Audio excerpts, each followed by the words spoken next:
Alors, je vais vous parler du film Automata, qui est le deuxième film du réalisateur espagnol Gabe Ibáñez et qui est sorti en 2014.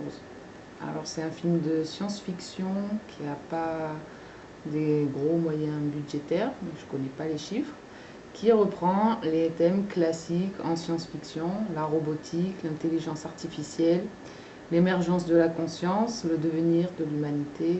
J'en reparlerai un peu après.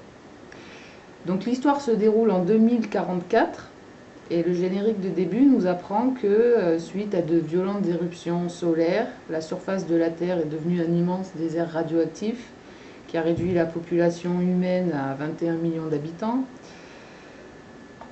Et que dans ces conditions, la Rock Corporation a créé les automates Pilgrim 7000, des robots primitifs conçus pour bâtir les murs et les nuages mécaniques qui protègent les dernières cités humaines. Il existe alors 2 millions de ces robots, contrôlés par l'esprit humain par deux protocoles de sécurité. Le premier protocole empêche tout robot de nuire à une quelconque forme de vie.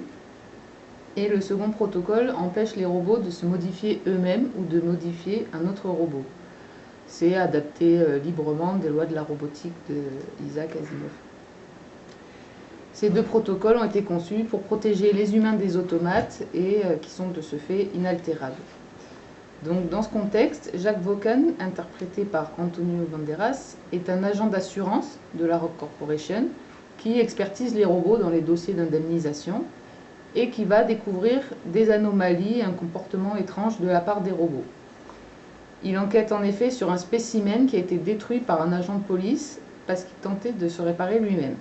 Et Jack Vaughan va lui-même assister à l'auto-immolation d'un robot au cours de son enquête. Là, c'est donc le deuxième protocole qui est transgressé, celui qui empêche les robots de se réparer eux-mêmes, ce qui implique, si le robot se répare lui-même, qu'il a conscience de lui-même. Il fait son rapport, le dialogue devient difficile avec la société et Jack Vaughan va se lancer avec l'agent de police du début à la recherche d'un horloger, le roboticien qui est supposé avoir transgressé, contourné les protocoles, ce qui est théoriquement impossible. Là, il rencontre le docteur Dupré, qui est Melanie Griffiths, à qui il remet le biokernel, donc le système d'exploitation du premier robot qui se réparait lui-même, et qui, une fois implanté sur Clio, un robot féminin, va lui donner à elle aussi la capacité de se réparer elle-même. Ils sont repérés par la Rock Corporation, ils sont poursuivis, et Jack Vaughan va finir sa course dans le désert avec Clio, qui, obéissant au premier protocole, toujours, va lui venir en aide, mais à sa surprise, elle l'emmène à l'opposé de la cité, là où elle sait, elle, qu'il est en danger. Et pensant rencontrer à destination le grand horloger, il découvre en fait que c'est un robot qui est à l'origine de la suppression du second protocole chez les autres et que leur projet est de vivre libre de l'autre côté du canyon. Et finalement, Jack va les aider. Alors, j'ai choisi ce film parce que je l'ai bien aimé, parce que contrairement à de nombreux films de science-fiction, il a quelques caractéristiques auxquelles je suis sensible.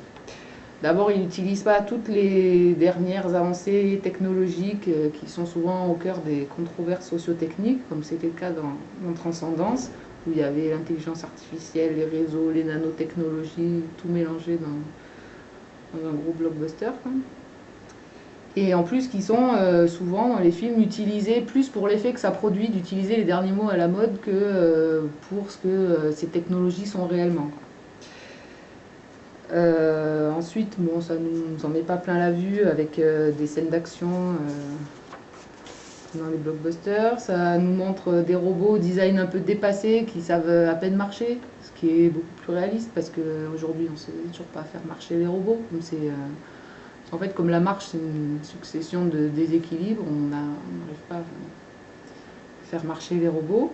Par exemple, vous voyez ce qui se fait dans Chappie qui vient de sortir, le robot, niveau technique, je ne sais pas comment ils ont fait, mais c'est un acteur qui se déplace. Quoi.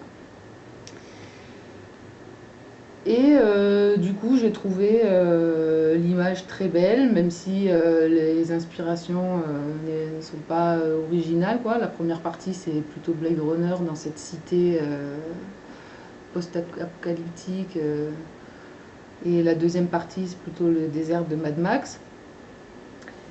J'ai bien aimé la bande-annonce aussi, surtout dans les courses-poursuites où il y a les tam-tams qui rappellent les musiques des peuples primitifs et ce qui sert assez bien la réflexion du film. Et aussi pour finir, il n'y a pas de placement dans le film. C'est assez rare de trouver ça aujourd'hui. Ensuite, c'est parce qu'il est porté plus sur la biologie que sur la physique et qui ne tombe pas dans le piège de parler d'ADN et surtout qui replace les questions traitées dans le processus de l'évolution. Donc le propos du film à ce sujet, c'est qu'aucune forme de vie n'est éternelle sur Terre et que le temps des humains s'achève parce qu'ils ne pourront pas survivre dans les conditions environnementales qui sont celles du film. Au passage, c'est pas la technologie humaine qui est responsable des conditions climatiques de l'époque, c'est les éruptions solaires. Donc on n'est pas dans la punition de l'inconscience de l'humanité qui a été égoïste et a détruit complètement l'environnement. Ça s'est juste passé. D'un autre côté, on a des créatures qui sont les œuvres des humains et qui acquièrent une conscience. Là aussi, ça s'est juste passé. Et qui demandent leur liberté, ils veulent juste vivre. Et donc, en tant que produit de l'humain, ils en sont la continuité, tout en étant quand même autre chose. Donc, si on fait abstraction des définitions de la vie, les robots sont un peu les descendants des humains. Et donc, c'est ça que j'aime bien dans le film, c'est la piste de réflexion qui est donnée sur la place de l'humain dans l'histoire évolutive. Et Jack Vaughan qui va le comprendre et qui est lui-même dans des réflexions sur sa future paternité, il va aider les robots dans leur quête de vie en leur remettant la batterie dont ils ont besoin pour leur autonomie. En fait, je ne sais pas si vous allez comprendre ce que j'ai voulu dire, mais il y a un assemblage un peu bizarre et un peu simpliste entre ce que laissent les humains derrière eux, entre ce qui est de l'ordre de la descendance et tout ce qui est l'œuvre des hommes. En fait, dans notre descendance, nos enfants, on leur transmet et notre nature et notre culture, pour reprendre un peu la vieille distinction. Et dans nos œuvres, ce qu'on produit de matériel et d'intellectuel, c'est que le produit de notre culture, si on veut. Et là, en fait, dans Automata, on a une œuvre humaine qui devient un produit de la nature, et ça se fait par l'émergence de la conscience chez les robots. Donc en fait, dans ce film, il y a un pont entre ce qui est vivant et ce qui est conscient, parce que du vivant organique peut être conscient ou non conscient, et là, du non-vivant, en fait du non-organique, peut être vivant s'il est conscient. Du coup, là, c'est là que ça devient un petit peu problématique, parce que jusqu'à présent, la conscience, c'est le produit biologique. Donc, dans Transcendance, on isolait la conscience de son support biologique en uploadant le cerveau du personnage sur les serveurs.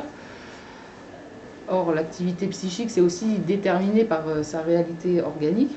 Ici, c'est un peu différent. On a une conscience qui apparaît chez le robot, de la même manière que ça s'est passé dans l'histoire du vivant.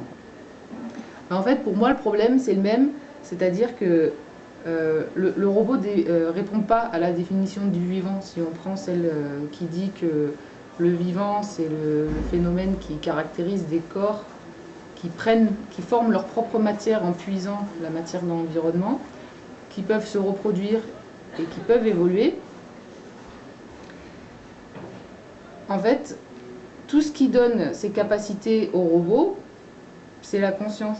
Donc en fait, les briques sont posées à l'envers dans le film, c'est-à-dire que la conscience apparaît sur quelque chose qui n'est pas vivant, qui lui donne le statut de vivant, et donc c'est là que ça tourne plus très bien, quoi. Donc